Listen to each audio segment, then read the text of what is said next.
Hey guys, we're back. Another Wednesday options update, and I'm getting started a little late here, so I'm going to skip the long positions.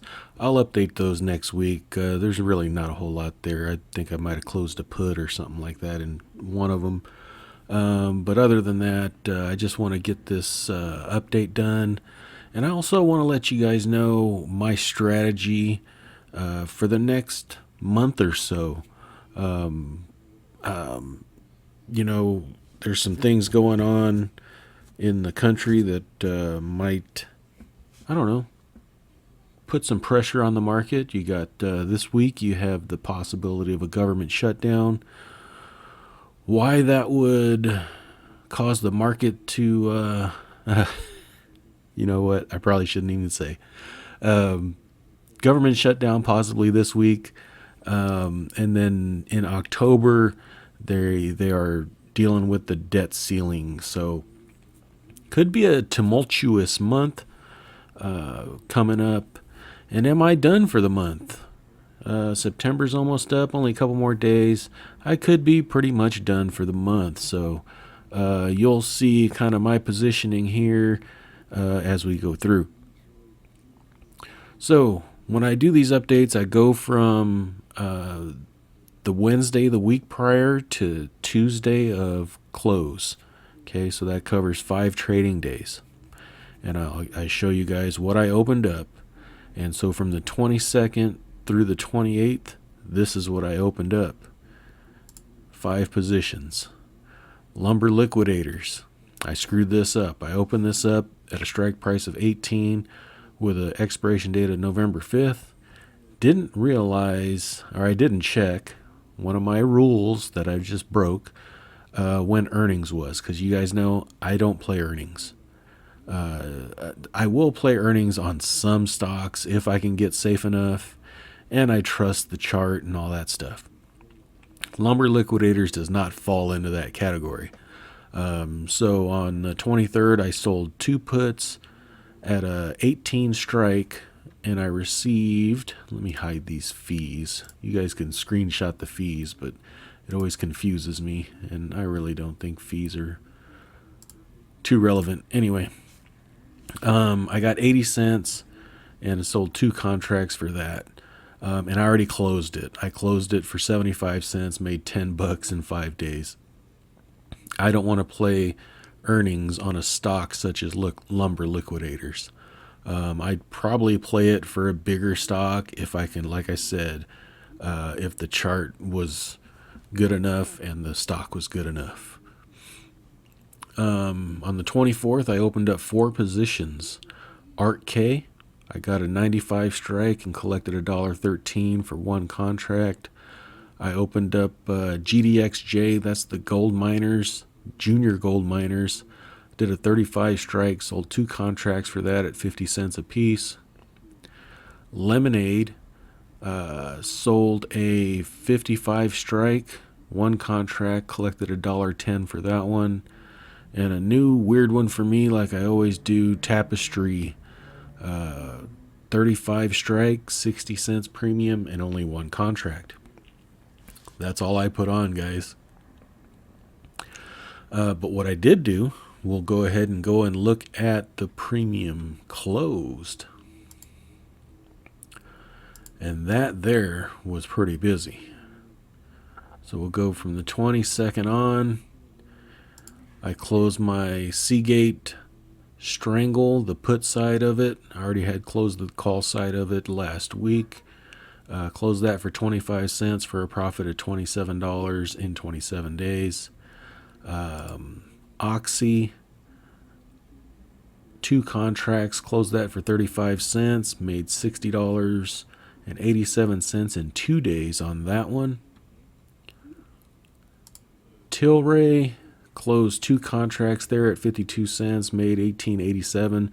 Reason why I did that, it was a 12.50 put, and I closed that on a Thursday. It was going to be assigned, or I would have had to roll it, one of the two, and I got out of it with a tiny profit. Not worth it for 44 days, but it is what it is. I avoided assignment on 200 shares of Tilray. Comerica Bank, ticker CMA, closed those two contracts out for 15 cents, made 86.49 in 28 days. Ford closed those two contracts at 12 cents a piece, made 38, almost 39 bucks in 14 days. Ford's been on a run. I'm missing it. I kind of wanted to.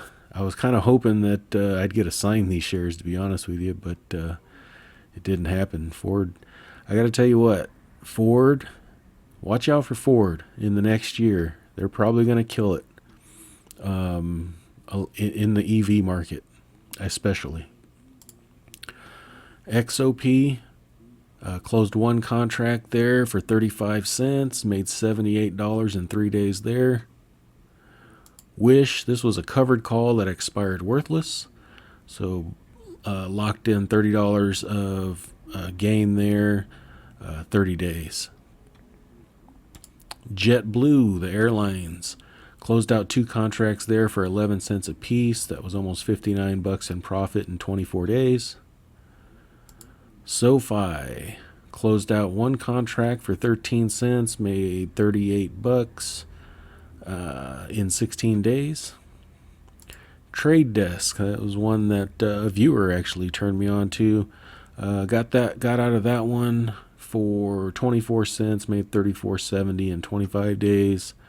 Another XOP that I had on, exited that one for 25 cents, made 58 bucks in 24 days. Big Lots, I still have one on, but I closed this 42.51 down for 28 cents and profited 56.50 in 18 days.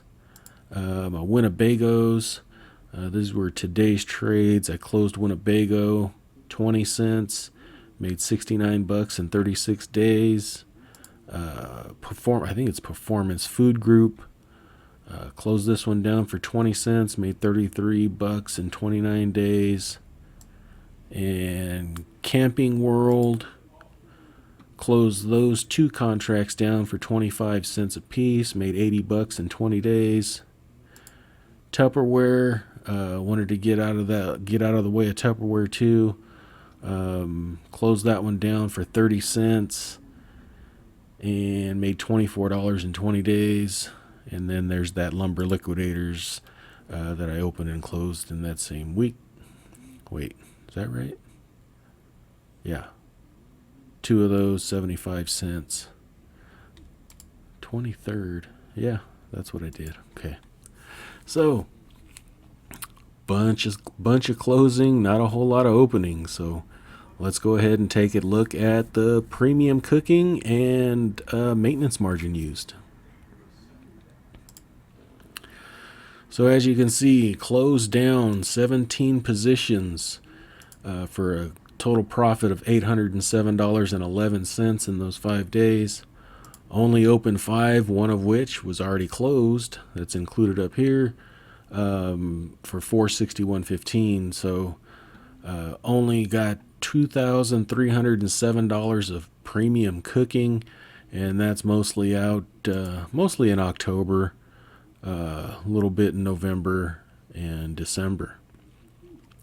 But like I said, we got those two events coming up, and my plan is, whether right or wrong, is to play it very, very slow. Very light, very conservative. I've had, really good months most of the year here.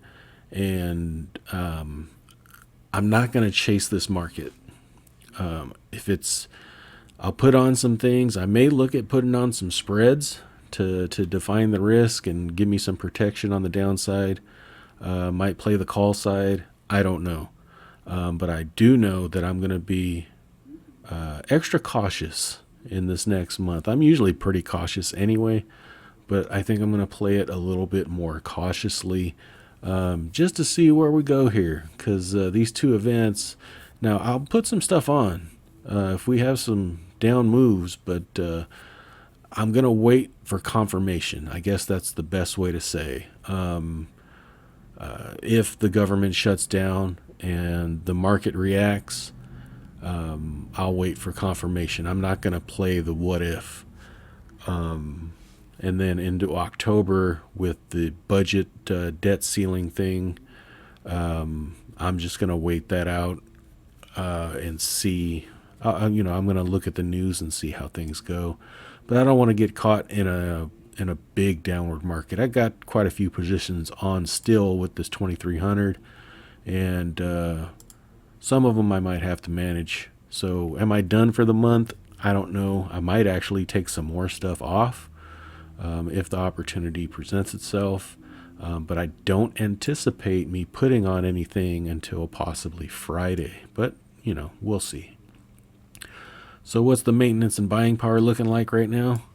Right now, $19,100 in maintenance margin, net liquidity up to $91,000. So we're continuing to grow here. I think I added $1,000 though. I believe I did. Buying power used currently 22%. So I wouldn't mind taking more stuff off before the Thursday shutdown if that were to happen, and then reload come Friday if the market reacts. So that's my plan, whether right or wrong. I don't have a problem doing that because I've had such a good run here for these past few months. So hope you guys enjoyed, and you guys have a great week. We'll talk to you later. Thanks. Bye-bye. I am not a financial advisor. The information contained in this video is for entertainment and informational purposes only. It is not intended to be investment advice. Please seek a licensed professional for any investment, tax, or legal advice. Thank you.